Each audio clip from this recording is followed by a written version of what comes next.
So, hi guys, my name is Julian Alexander Adiola Hemmings. I'm a junior English major from the Bronx, New York. I attend Morehouse College, and I am deeply dedicated to civil rights. And I just met with Krishna Prendergast today at the National Action Network, and I wanted to ask him what brought him here today.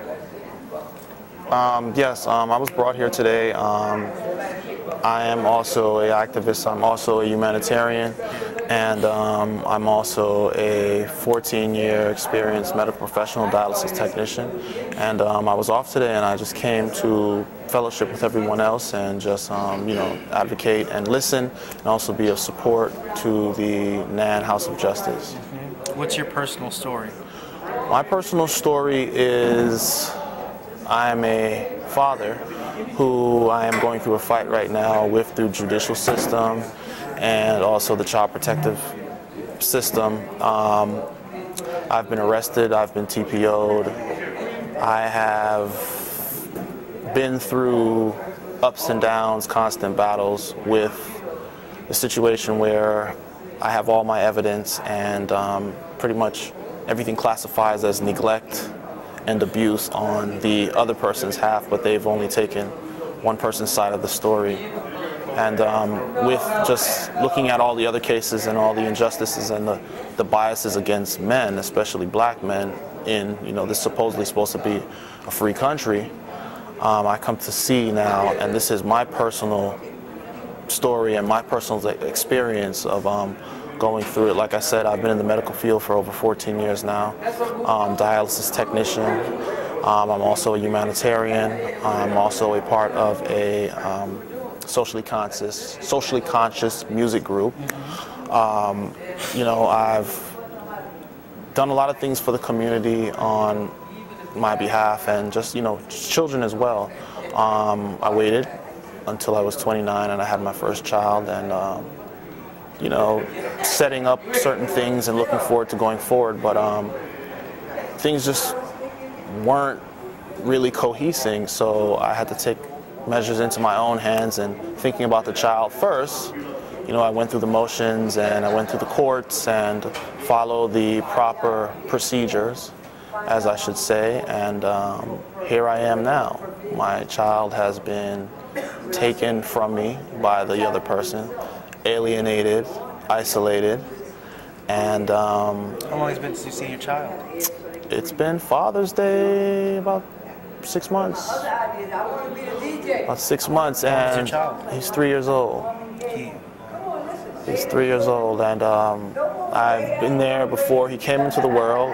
My family, I have a strong support system. They've been there. Everybody college educated. Proud black family, descendants from the West Indies, Caribbean family here, America. Came to this country, made a name for ourselves, did the best that we could, and like I said, here I am. I am a black father. I take care of people every day. You can't see your own child. And I can't see my own child, and it's just horrendous. The system, especially in the black community, black and Latino community, they take our issues and they pit one against another, and they don't look out for the best outcome of the child. Here I am, a working father, stable, supportive of the family structure and what's best for children, and I've also advocated for other people in the same situation and advocated for children, and here I am now in this situation. And like I said, I've kept good notes, good documentation, I have evidence, so I come to see it's a big game. It's a big game, and it's a hush-hush game in this country, and people try to downplay, abuse, neglect pertaining to where it can benefit them financially. And so I'm just going through the motions right now. Like I said, I'm a member at NAN, and I've also reached out to some elected officials in the 2 states now that this is going on from. Who are the 2 states? Georgia and Detroit. Where's your child? Michigan. He's in Michigan right now, supposedly. Supposedly? Yeah, supposedly. And, it's a rigorous system. And I'm not going to stop. I'm not going to give up the fight, because at the end of the day, justice will be served. No justice, no peace. The mantra here at National Action Network. And like I said, I'm going through the motions, and this is my testament to let you know that we as a people, we are still discriminated against. How is your child doing right now? As of right now, I do not know. I do not know. Information is being withheld from me, although I went through the courts, put in place a parenting plan. I paid for my rights, so they say, because me and the other person, we weren't married. So I had to legitimate my child, which I didn't know anything about, or they didn't present, so I did all of that, thinking, okay, well, this is the way I have to go, so I can go ahead and solidify my rights as a father. So there's nothing else to hold me back. I've done everything. I've paid attorneys, I've paid court fees. How much have you paid in legal fees? Well over $20,000. And I could have put a down payment at least on 2 houses. But, like I said, I'm in the medical field. Thank God I chose the field that, whereas, I take care of people. And thank God it is a field that is very rewarding in so many other ways other than just financially. But like I said, I've been working for 14 years now. I've dipped into my 401k. I've picked up extra hours. This is a full-time fight and a full-time job, but it's all worth it because it's for my son, and he deserves the right to have the opportunity to be with those who love him, who are going to support him. And within such a young age, he's been impacted already by the dysfunction. Have you seen him be impacted? It's impacted his behavior. How does he behave? Well, according to his previous daycares, this is his 7th daycare he's been to, which I don't even know. 7? Yeah. She's changed daycares repeatedly to hide the abuse. The abuse? The abuse, and none of the daycares... When you say abuse, what do you mean? He's been burned. He was beaten. He was brought into her place of work, which is a medical facility where he's been exposed to every bloodborne pathogen. He's 3 years old? He's 3 now, but at the time, he was only 1. He's had numerous respiratory diseases, respiratory infections, bronchitis, skin rashes, sores on his mouth. It's bad. It's also, it's just about negligence and endangerment. It's also about the violation and the cover-up of the United States Department of Health, OSHA, HIPAA laws. What's OSHA? OSHA is a committee and an organization that governs the rights of those who work in the medical field and those who are actually patients in the medical field. So they create the compliance laws, rules, regulations, and policies that you have to abide to as far as by your credentiality, as far as your organization that you work for. It's supposed to be a governing body that puts in place policies so that everybody is protected. Patients as well, employers as well, employees as well, family members as well. So this is just, and I don't know, God chooses the biggest battles for his strongest warriors, So for me, being in the medical field and now dealing with all of this, and it's so cumbersome, and it's my child, and it's personally affecting him, and at the same time, I've went through the legal, I've paid the money, I'm clean, I've never sold drugs, I've never used any drugs, I've never done anything, and at the end of the day, I can't get justice. The police have falsified police reports. CPS has said there's no form of negligence, although I hired 2 private investigators, one who caught her leaving the child in the car at 4 a.m. in the morning while she went to work. God. CPS got involved. They said that they wrote on the police, they took the CPS report, the police report. Are they aware of what's going on with your child, the court system? They're totally aware. And they said they're aware. There was emergency motion for custody exchange. I've hired lawyers, I've fired lawyers. I've been the lawyer for the lawyer, What do you mean by that? I mean, lawyers, all they do is they go off of the laws that are already here put in place. Lawyers they're tricky. Some people call them liars. They'll lie to you, they'll lie to themselves, they'll lie to the judge. They'll do whatever they have to do to formulate it. I have all of my evidence. I was there before my son was born. I saw patterns of behavior. I reported, I took documentation. I'm also an audio engineer. I went to school for audio engineering and sound design.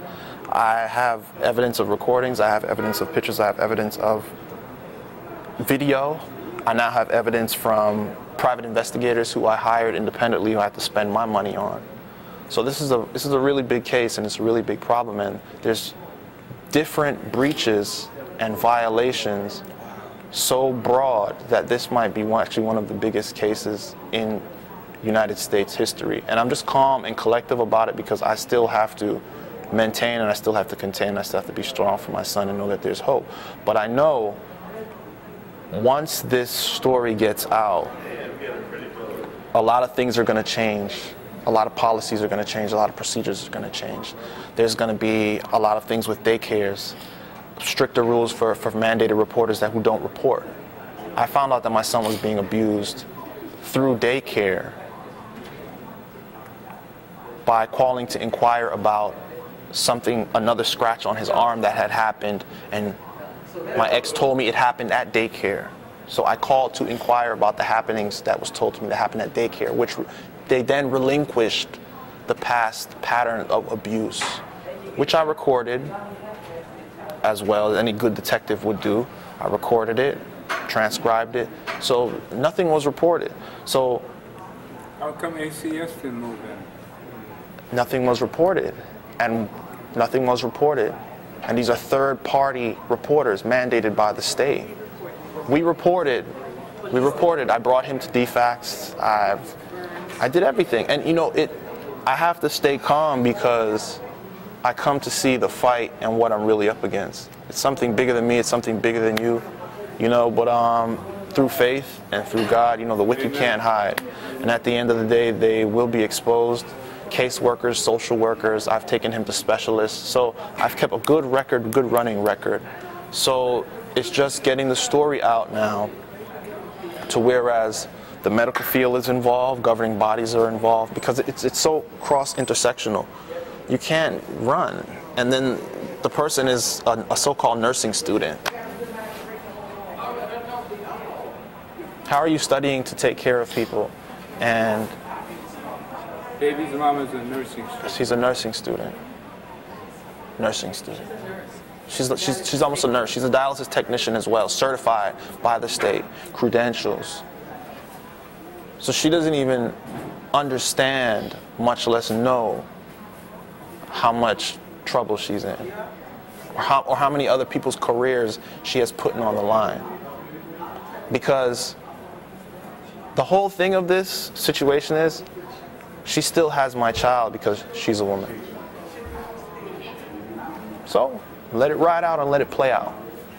Because at the end of the day, a lot of laws in this country are going to be changed, and how they're biased toward us as men, and how they take the stories of women and they run with them one-sidedly before looking at the whole picture. Because when you put a whole plateau of people at risk,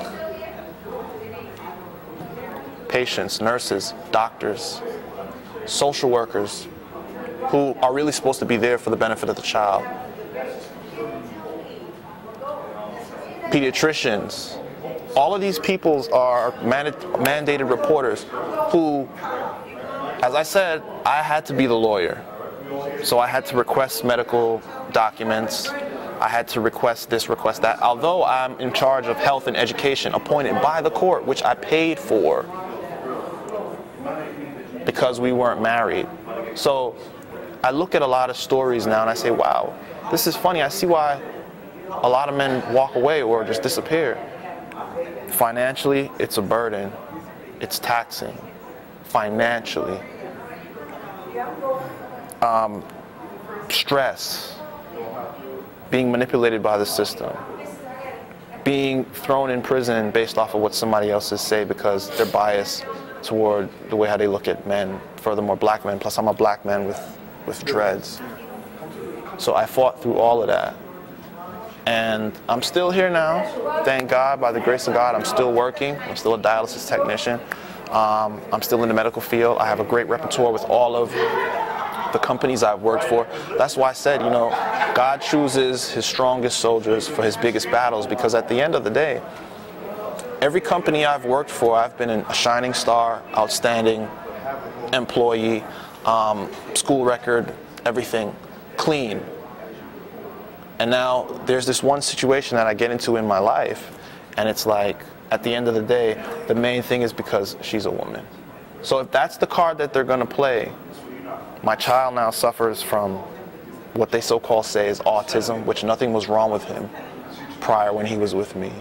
This is what they're calling it now. It's autism. He has behavioral issues. But I kept a good running record from the time I was first TPO'd. The judge who gave the TPO, from the time, TPO. It's a temporary protective order, which allowed her to take my son from me, although she was living in my apartment. They put me out of my apartment. They put you out of your... They put me out of my apartment. They put me out of my apartment, and thank God, I took care of my son. I took 4 months off paternity leave. I've been in the field for a while. You know, I watched him. You know, I went to work, did all of that, I cooked and all of that. But that's besides. Wow. She has another child too, a 10-year-old. I put her on the bus. You know, we're West Indian people. We take care. That's what we do. We take care of home. So with this being my first child, you know, I'm already in the medical field. You know, my repertoire and stuff. I have leeway. I took maternity leave. I had money saved, which I had to blow on legal fees. You know, so it wasn't a big issue for me. We take care of home. That's what we do. We take care of home. We lay the foundation. We build a house for your next generation. Boom, boom, set things up. All because she was a woman. You know, so at the end of the day, like I said, it's about the bias in the system. It's about the financial gain of those in power. But at the end of the day, like I said, to God all be the glory, and I'm here to tell my story, and I will get my son. And I have good evidence. Like I said, I am the lawyer for the lawyer, you know, but God is the biggest lawyer. Amen. And at the end of the day, this is a story that when it really hits the nation, it's going to make a lot of changes. So I want to say thank you so much for telling your story. Thank you. And let's